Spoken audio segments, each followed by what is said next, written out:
The NFL has scheduled the Bears to play on Sunday night. Gee, I wonder what could go wrong. And especially when you look at the results of last Sunday's game, the Bears were winners playing that good old style of you know it, you love it, lame ass Bears football. And you're about to get it left, right, and straight up your pooper on Sunday night. Oh, God. One of those victories that you can only feel but so good about, right? Because it's really hard to count on winning games, scoring 24 unanswered points, not scoring any offensive touchdowns, and even harder to count on winning games consistently via scoring, touchdowns on special teams via a block punt in this case last week, and then the pick six by Tyreek Stevenson. That's just not going to happen every game. That's not a sustainable way to play. Certainly not a sustainable way to win. And what should be really concerning is last week the offense looked putrid. All of that investment, the new coordinator, new quarterback in Caleb Williams. Caleb had a really rough debut. The new offensive acquisitions paid zero dividends. You talk about DeAndre Swift had 10 carries for 30 yards, but through 3 quarters he had 8 carries for 6 yards. Keenan Allen had 4 catches for 29 yards and a drop touchdown. That would have helped the young quarterback's confidence. Coleman Shelton got destroyed in the middle of that offensive line by the Bears multiple times. And then Rome Odunze had 1 catch for 11 yards that came off of a fluke ricochet that he ultimately fumbled, and Tevin Jenkins, the left guard, had to recover. So all of these new pieces on the offense, and they stunk. Let's not sugarcoat it. They stunk. Not a good start to the season. 1 week does not a season make. That is certainly true, but you wanted to have more reason for optimism with that offense, and you certainly felt like it was more of the same old sorry shit after Sunday. In terms of the Houston Texans, different story, right? They beat the Colts 29-27. He could score touchdowns on offense. I thought that was illegal this early in the season. And it was an exciting early AFC South matchup. C.J. Stroud basically picking up right where he left off last season. Highly efficient, can hit some big plays. Joe Mixon in his Texans debut with 190-yard rushing on 30 carries. Nico Collins right back in form from last year, 6 receptions for 117 yards. One thing I'll note, though, is while Anthony Richardson wasn't the most efficient last Sunday, he did hit him for a couple of absolute bombs in the passing game. So that's a bit of a vulnerability for the Texans through week 1, is that their secondary could give up some big plays. The betting line as I record this right now on Friday night is Houston favored by 6.5, and the over-under is 45.5. Both teams are okay in terms of the injury report. Like the Bears have Ryan Bates and Kari Blasingame out. It doesn't feel like a critical loss there. But they do have Keenan Allen, Rome Odunze, and DeMarcus Walker all questionable. And if they end up holding out Allen and or Odunze, their receiving core certainly takes a hit. And then DeMarcus Walker is starting on the defensive line. I'd assume at least Walker's going to play. We'll see about Keenan Allen and Odunze. Hopefully they're healthy enough where they both play.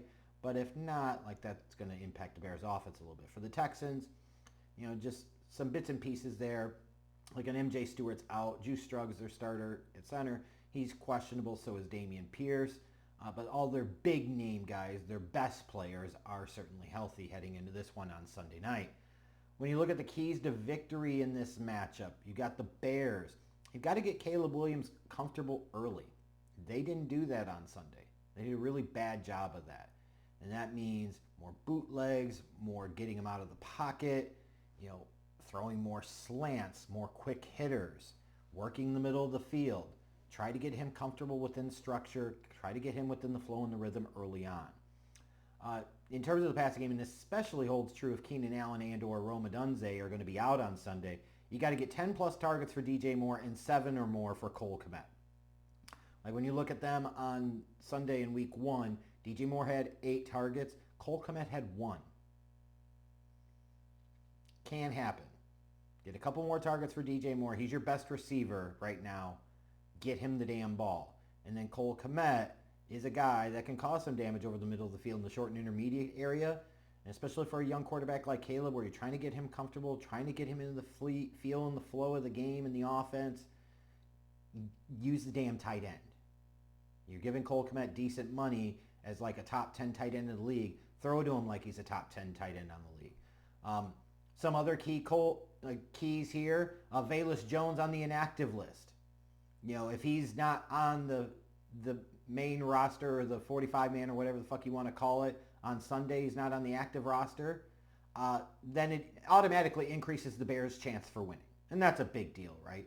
You wish you could say the same for Coleman Shelton, but with Brian Bates being out, you'd be swapping him in for Shelton. You're not really going to do that now. What are you going to go? Doug Kramer, he's going to get just as manhandled as Shelton did last Sunday. Defensively, they got to get at least 4 sacks. The Colts had 4 sacks last week on the Texans. The Bears had 3 sacks in week 1, a couple by Darrell Taylor, and then 1 by Gervon Dexter. You need at least 4 sacks. You've got to get some pressure on C.J. Stroud, get him off of his spot, get him uncomfortable. So if you let him be comfortable and pick you apart, guess what? He's going to get comfortable and pick you apart.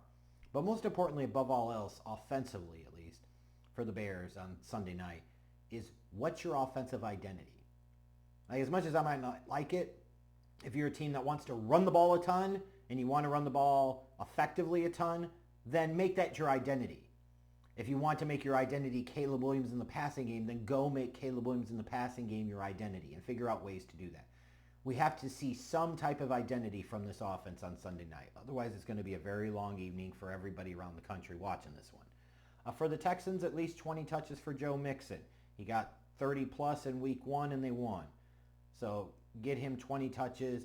You look at the Titans, one thing they did have going for them a little bit offensively on Sunday in that matchup against the Bears is Tony Pollard was able to hit a couple of big runs.